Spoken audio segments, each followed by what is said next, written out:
Eu quero falar com você sobre o menino que matou a fome. Quero contar uma história para você. O menino que matou a fome. João, capítulo 6, versículo de 1 a 14. Eu quero ler essa história deste menino. E eu queria que você acompanhasse essa leitura aí no telão, ao seu lado. Algum tempo depois, Jesus partiu para a outra margem do mar da Galileia, ou seja, o mar de Tiberíades. Grande multidão continuava a segui-lo, porque vira os sinais miraculosos que ele havia realizado nos doentes.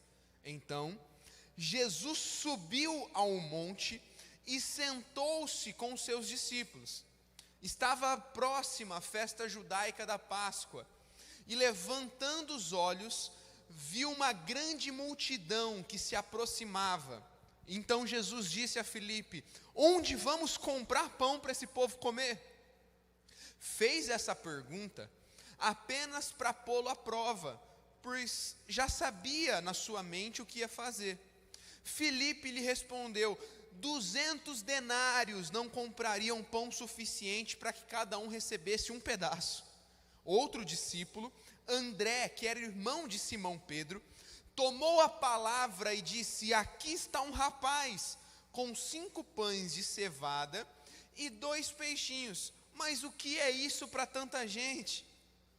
Disse Jesus: mandem o povo assentar-se. Havia muita grama naquele lugar, e todos se assentaram. Eram cerca de 5.000 homens. Então Jesus tomou os pães, deu graça, os repartiu entre os que estavam assentados, tanto quanto queriam, e fez o mesmo com os peixes. Depois que todos receberam o suficiente para comer, disse aos seus discípulos: ajuntem os pedaços que sobraram, que nada seja desperdiçado. Então eles o ajudaram a encher 12 cestos com pedaços dos 5 pães de cevada, deixados por aqueles que já tinham comido. Depois de ver o sinal miraculoso que Jesus tinha realizado, o povo começou a dizer: sem dúvida, este é o profeta que devia vir ao mundo. Jesus, que a tua palavra nos ilumine nessa noite, que a tua palavra venha e fale forte aos nossos corações. Nós precisamos da revelação da sua palavra, da revelação das Escrituras, que elas se manifestem aqui agora, uma palavra de poder, uma palavra de ânimo, uma palavra de fortalecimento, que nos impulsione ao nosso destino profético, que nos impulsione a viver aquilo que o Senhor quer que vivamos, a fazer aquilo que o Senhor quer que façamos. Porque é para isso que estamos aqui, por um propósito. Não nascemos por acaso, não estamos aqui por acaso. O Senhor nos chamou para uma grande obra, o Senhor nos chamou para um grande propósito, e nós aceitamos e dizemos sim a esse propósito, dizemos sim a essa causa, e queremos te ouvir nessa noite. Essa é a nossa oração, em teu nome, amém e amém. Uma multidão faminta, 5.000 homens, mais mulheres e crianças. Se fizermos uma conta rápida, eu posso te afirmar que não existiam lá menos que 20.000 pessoas. Se eram 5.000 homens apenas, mais as suas mulheres, mais uma família aí pequena para a época de 2 ou 3 filhos, porque isso era pouco ainda para a época, 20.000 pessoas, o mínimo que deveria ter de pessoas naquele lugar. Já era tarde, os recursos eram poucos, escassos, e o povo morria de fome. Qual a solução para tantos problemas? Os discípulos não encontraram solução. Jesus ele faz uma pergunta de propósito. O texto diz que Jesus já sabia o que faria, mas para testar seus discípulos ele pergunta: e agora o que vamos fazer? Bom, um dos discípulos diz assim: Jesus, o que nós temos de dinheiro aqui não dava para comprar e cada um comer um pouquinho. O outro já diz: está tarde. Vamos fazer o quê? Essa hora não deve ter mais padaria aqui aberta não. Como que a gente vai fazer para alimentar essa gente? Bom, e se os discípulos não souberam o que fazer? Existiu um menino nessa história, e esse menino ele foi influente, esse menino ele foi relevante, esse menino ele foi peça-chave fundamental para que essa história acabasse bem. Sim, alguém matou a fome daquele povo. Jesus, sim, Jesus matou a fome daquele povo, mas através de um menino, por isso o menino que matou a fome. O que diferenciou esse menino? O que diferenciou esse jovem, esse rapaz, das outras tantas milhares de pessoas que estavam nessa história? Vamos lá, eu quero te dar 3 características do menino que matou a fome. Primeiro, o menino que matou a fome estava no lugar certo. O menino que matou a fome estava no lugar certo. Quando Jesus pergunta aos seus discípulos, André, irmão de Simão Pedro, ele se levanta e ele diz: aqui está um rapaz, aqui, um advérbio de lugar. Ele usa esse advérbio para falar, esse menino está aqui, nesse lugar, nessa hora, nesse momento. Sabe, uma das grandes chaves para se fazer o certo na vida é estar no lugar certo. Você já ouviu aquela frase de boas intenções, o inferno está cheio? Já ouviu essa frase? Bom, essa frase ela tem algumas verdades, ela carrega consigo algumas verdades. Porque existem muitas pessoas que eu digo que elas estão bem intencionadas na nossa sociedade. Existem muitas pessoas que têm ótimas intenções, ótimas ideias, ótimos projetos, simplesmente estão no lugar errado.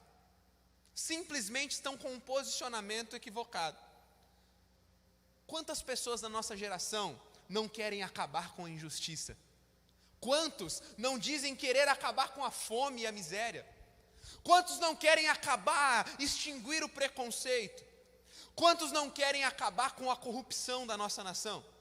Quantos não querem acabar com o desmatamento? Quantos não querem uma sociedade melhor, mais sustentável? Quantos não querem um mundo melhor? O problema é que muitas dessas pessoas que têm apenas a intenção correta, têm péssimos posicionamentos. E se a gente não se posiciona no lugar correto, a gente não faz a diferença. A grande verdade é que os maiores dilemas e problemas da nossa sociedade não serão resolvidos através de militância no Twitter. A grande verdade é que talvez a nossa geração precise entender que digitar e militar precisa ser menos. E precisamos produzir mais. Mudaremos uma sociedade não nas redes sociais. Mudaremos uma sociedade estudando mais, trabalhando mais, sendo melhores profissionais, sendo melhores estudantes, sendo melhores filhos, melhores pais, melhores homens, melhores mulheres. Sabe, no poder do Espírito Santo e com um posicionamento adequado no lugar certo, a gente pode mudar realidades. Por isso que eu digo que existem boas intenções, existem pessoas bem intencionadas. Eu não consigo acreditar que todo mundo é ruim, que todo mundo tem más intenções, que todo mundo, aquela teoria da conspiração, que todo mundo está com um plano maquiavélico na sua cabeça. Não, tem gente bem intencionada em mudar o mundo. Tem gente que quer de fato ver grandes transformações sociais. O problema é que essas pessoas estão com um posicionamento errado, fazendo da forma errada e estando no lugar errado. Deixa eu te dizer uma coisa. Você quer acabar com a corrupção? Você quer acabar com injustiças? Comece sendo íntegro nos seus negócios. Comece sendo íntegro na tua faculdade, nos teus estudos. Comece sendo íntegro nas tuas provas, nas tuas notas. Você quer acabar com a fome? Você quer acabar com a pobreza? Você quer acabar com a escassez? Comece gerando riqueza para o mundo, para que você possa abençoar famílias. O pensamento ideológico do marxismo cultural diz que tudo é a classe opressora contra os oprimidos. E esse capitalismo maldoso tem deixado e afundado o povo para a miséria. Mal sabem eles que o grande responsável por milhões de pessoas saírem da pobreza nas últimas décadas foi o fim e a decadência dos regimes totalitários, socialistas e comunistas, que vários países foram libertos nas últimas décadas. Sim, talvez te ensinaram errado, mas para você acabar com a fome, para você acabar com a pobreza, você não trabalha simplesmente com assistencialismo. Não, você gera renda, você gera recursos, você gera emprego. Quer acabar com a fome do mundo? Milite menos e abra uma empresa, e vai trabalhar, e vai ralar, e vai gerar emprego para muita gente trabalhar. Entendeu? Comece sendo o melhor funcionário, para que o teu patrão também... Tem gente que tem raiva do patrão. Eu também não vou trabalhar direito, porque meu patrão ganha demais. Ai, meu Deus do céu. Você não consegue entender que a Bíblia diz, orai pela prosperidade da nação que eu vos enviei, porque na prosperidade e paz da tua nação vocês terão paz. Você não consegue paz para a tua vida levando o caos para o ambiente onde você está. Você quer paz no teu trabalho? Você quer prosperidade na tua vida? Leve paz e prosperidade para o teu emprego. Quer prosperidade para a tua vida? Ajude o teu patrão a prosperar. Simples. Se o coração dele é duro, inflexível e ele não é generoso, o problema é dele com Deus. Mas faça a tua parte e ajude a gerar riqueza para o mundo.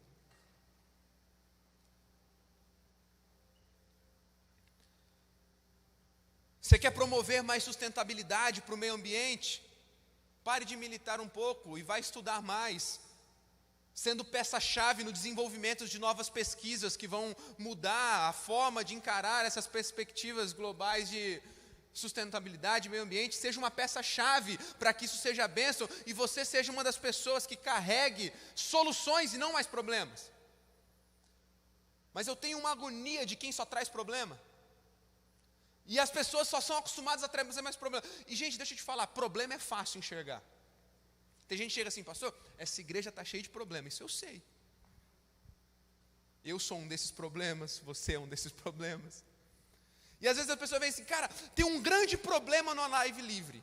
Pastor, eu gostaria de mergulhar mais na Live Livre, mas tem um sério problema. Eu falo assim, cara, isso eu sei, os problemas eu estou vendo, mas cadê a solução? Por que você não me traz a solução, você está me trazendo problema? Consegue entender? Tem gente com boas intenções, mas eu quero te dizer hoje que problemas, dificuldades, qualquer um consegue ver, mas só aqueles que são diferenciados, só se destacam quem em vez de trazer o problema, traz junto a solução. Problema, gente, peraí, você acha que Jesus não sabia que eles não tinham dinheiro para alimentar 20 mil pessoas? Eu fico imaginando Jesus rindo, porque Jesus pergunta e Filipe fala assim, Jesus, a gente tem duzentão não alimenta 20 mil pessoas. Eu fico imaginando Jesus falando assim, cara, isso eu sei. Mas conta a novidade agora. Você acha que eu não sei que a gente não tem dinheiro para 20 mil pessoas? Aí o outro fala, tá tarde, Jesus. Eu estou olhando para o céu, você não está vendo que está tarde? Eu sei que está tarde. E enquanto 2 discípulos que andavam com Jesus só trouxeram o problema que já estava visível, um menino se destacou. Não porque ele trouxe o problema, mas porque ele trouxe a solução. Está aqui, 5 pães e 2 peixes na mão de Jesus, o Senhor pode fazer tudo o que o Senhor puder. E esse é o nosso problema, a gente fica esperando uma relevância. Quando eu tiver uma voz que seja relevante, eu vou poder mudar o mundo. Quando eu for influente, quando eu tiver os seguidores que eu quero nas minhas redes sociais, eu vou conseguir mudar o mundo. Quando eu tiver o dinheiro que eu quero ter, quando o meu negócio crescer, quando o meu negócio prosperar, quando eu for milionário, eu vou poder abençoar. Se esse é o teu coração, sinto muito te dizer, você nunca vai chegar onde você quer e você nunca vai conseguir abençoar ninguém. Porque quem não é fiel no pouco, não é fiel no muito. Comece com o que você tem. E eu tenho certeza que no muito Deus vai te levantar e você continuará sendo bênção sobre muitas pessoas. Quer viver num mundo melhor? Comece servindo a sociedade. Qual foi a última vez que você serviu a sociedade através da tua vocação? Através do curso que você está fazendo?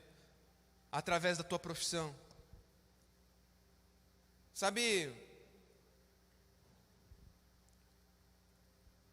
mas não se esqueça também que o principal problema da humanidade não é a fome. O principal problema da humanidade não é a desigualdade. O principal problema da sociedade não é o preconceito. O principal problema da sociedade não é o desmatamento. O principal problema da sociedade é muito maior do que todas essas coisas. E por sinal, todas essas coisas estão ligadas ao principal problema. E esse principal problema se chama pecado. E para esse problema a solução é Jesus. E qual é a boa notícia? Eu e você carregamos ele. Eu e você carregamos a mensagem do Evangelho, a mensagem de Jesus. Você é filho de Deus, você é alguém que entregou sua vida a Jesus, então você pode levar a solução do maior problema da humanidade, que é o pecado. Você pode levar Jesus às pessoas. Segundo, o menino que matou a fome, ele não apenas estava no lugar certo, mas ele tinha um coração disponível. Ele tinha 5 pães e 2 peixes, mas ele estava disposto a servir. Como entre 5 mil homens, 20 mil pessoas, como que alguém ia achar esse menino? Essa é a pergunta. Essa foi a grande chave para mim enquanto eu li esse texto novamente essa semana. Como que se acha alguém com 5 pães e 2 peixes, no meio de 20.000 pessoas. Você já parou para pensar? Como que os discípulos conseguiram enxergar esse moleque? E quando eles enxergaram, será que eles coagiram o menino? Falaram, ô irmão, passa aí, entrega. Entrega essa cesta aí que não é sua não. Isso aqui é de todo mundo. Foi isso que eles fizeram? Tudo tem a ver com mentalidade também. Porque tem gente que acha que é assim que se vai resolver os problemas da humanidade. Entrega tudo que é seu e a gente vai repartir. Pegou aí? Você não reparte o que é dos outros, você reparte o que é seu. Isso é generosidade, isso é bíblico. E aí sabe qual que é a chave? A chave é que não tomaram do menino. A chave é que não mandaram o menino se apresentar para trazer os pães dele. A chave é que só se achou aquele menino no meio de 20.000 pessoas, porque não foram os discípulos que foram atrás. O menino em generosidade foi e deu, falou assim, ó, isso aqui é meu, isso aqui eu conquistei, mas eu quero repartir. Uau! Não foi os discípulos que acharam o menino foi atrás. Um dia o menino acordou e falou assim, estou cansado, eu não vou ficar deitado na minha cama. Eu não vou ficar reclamando da vida. Eu não vou ficar numa cadeira gamer jogando videogame o dia inteiro. Eu não vou ficar aqui no meu celular militando nas redes sociais. Eu vou levantar da minha cama. Eu vou pegar do que eu tenho. Eu vou lá para o campo de batalha. E eu vou abençoar tantas pessoas que eu puder abençoar. É fome que estão passando? Eu vou procurar quem possa multiplicar. E essa pessoa com certeza vai poder usar daquilo que eu tenho para abençoar uma multidão que está faminta. Uau! Que coração que esse menino tinha. Esse menino estava disposto a entregar tudo o que tinha. Ele saiu da zona de conforto. Ele saiu para a batalha. Pastor Marcos Madaleno, em uma das suas mensagens, ele cita alguns mitos sobre estar disponível. Existem alguns mitos que cercam as nossas vidas. O primeiro é, se eu estiver disponível para fazer o que tem que ser feito, eu não vou ser valorizado na minha identidade. Já viu isso?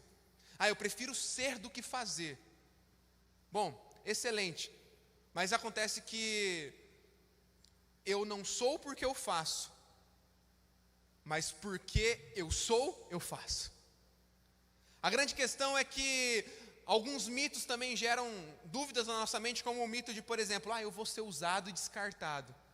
Talvez as pessoas te descartaram, mas o reino de Deus nunca te descarta, porque Deus não usa pessoas, Deus chama pessoas e isso muda tudo. Ele não quer te usar, Ele está te chamando como coparticipante de uma grande obra. Ele não precisa de nós, mas Ele escolheu nos usar para junto com Ele fazer a diferença no mundo. Outro mito, não vai sobrar tempo para as minhas coisas. Se eu me colocar à disposição, não vou sobrar tempo para o meu trabalho, para o meu hobby, para a minha escola. Deixa eu te falar, não simplesmente sobrará tempo, mas como através da tua escola, dos teus hobbies, dos teus trabalhos, você será um agente de Deus nessa terra. Outro mito sobre estar disponível é o famoso, eu sirvo a Deus, não as pessoas. O teu coração está em Deus, mas nós fomos chamados para servir pessoas também, sim. Eu e você somos chamados para servir. Aliás, a grandeza está no servir. Deus ainda não falou comigo. Quando falar eu vou. Quem disse que Deus precisa falar com você? Ele já falou, ide. A maior mensagem de todos os tempos é o ide. Ele já nos comissionou. Não precisa descer um anjo colorido do céu e falar o que você tem que fazer. Lembre de Neemias, quando ele foi reconstruir os muros que estavam caídos da cidade dele. Deus em nenhum momento fala para ele reconstruir os muros, mas ele sabia o que tinha que ser feito. E a Bíblia diz que quem sabe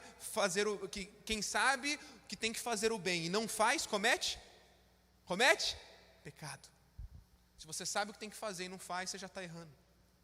Esteja disponível sempre, quebre esses mitos. Lembre-se, o foco não é a tarefa, o foco é Jesus, e por Jesus nós fazemos tudo o que temos que fazer. Seja apaixonado por Jesus, esteja disponível, o resto é consequência. Jesus está chamando hoje os disponíveis para mudar realidades, os disponíveis para mudar as esferas da sociedade, os disponíveis para servir mais a comunidade, os disponíveis para não simplesmente usar de um discurso frágil, ideológico, de transformações culturais, mas disponíveis para usar da maior mensagem de todos os tempos, que não é ideológica, ela é bíblica. E essa mensagem, sim, foi responsável pelos maiores avanços sociais e econômicos da história da humanidade. A palavra de Deus fez isso.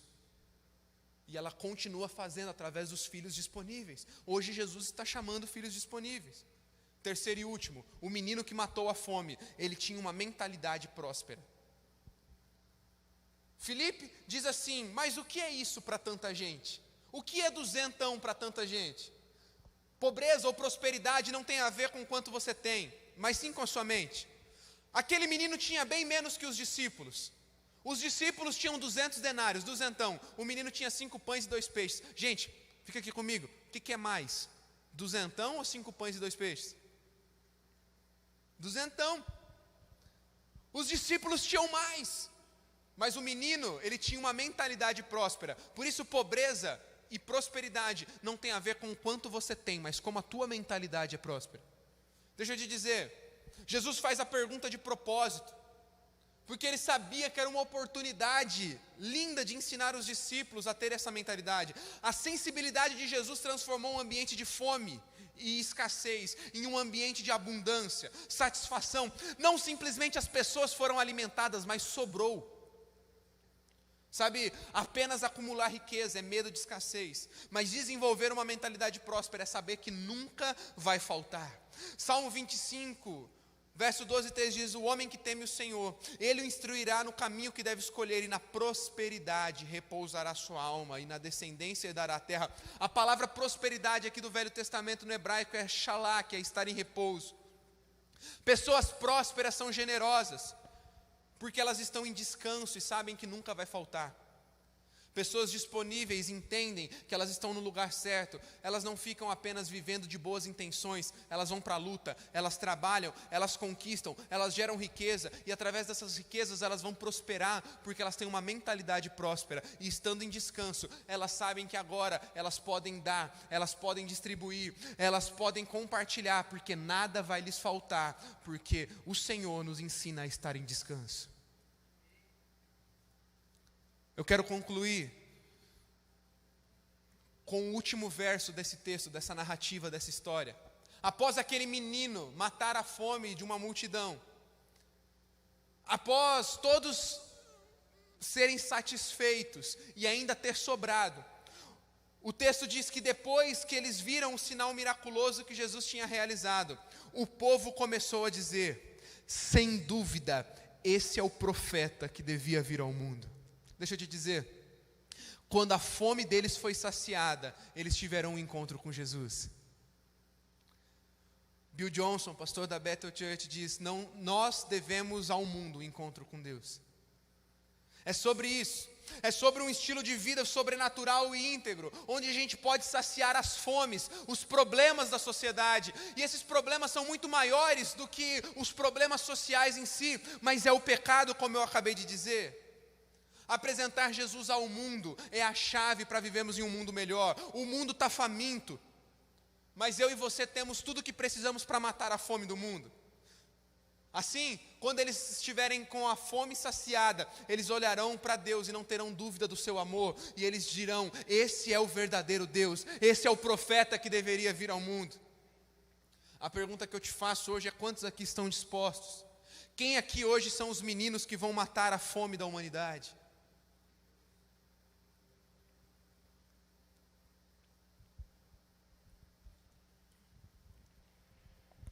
Existe uma multidão faminta depois dessas portas, famintas por um propósito, famintas por uma tranquilidade que elas não estão conseguindo encontrar em lugar algum. Talvez muitas dessas, talvez muitos que estão aqui, tentaram satisfazer essa fome em todos os lugares possíveis. Você tentou matar essa fome, esse vazio do teu interior na sexualidade. Você tentou matar esse vazio interior nas bebidas. Você tentou matar esse vazio interior nas drogas. Você tentou matar esse vazio interior na política, nos posicionamentos políticos. Você tentou matar essa fome aderindo a um movimento X, ao movimento Y, e você viu que nada fez sentido para você. Hoje eu vim te falar: existe alguém aqui para matar a tua fome. Esse alguém é Jesus. Mas eu vim também trazer um recado para você, que se você foi saciado um dia, tem gente lá fora que não foi ainda. Eu e você devemos ao mundo um encontro com Deus. E aí, quantos estão disponíveis? E às vezes você fala: é tão pouco que eu tenho. Mas os disponíveis não pensam no que é pouco e no que é muito. Os disponíveis têm mentalidade próspera e sabem que com 5 pães e 2 peixes, Jesus pode alimentar uma multidão de 20 mil pessoas. Hoje Jesus está chamando os disponíveis.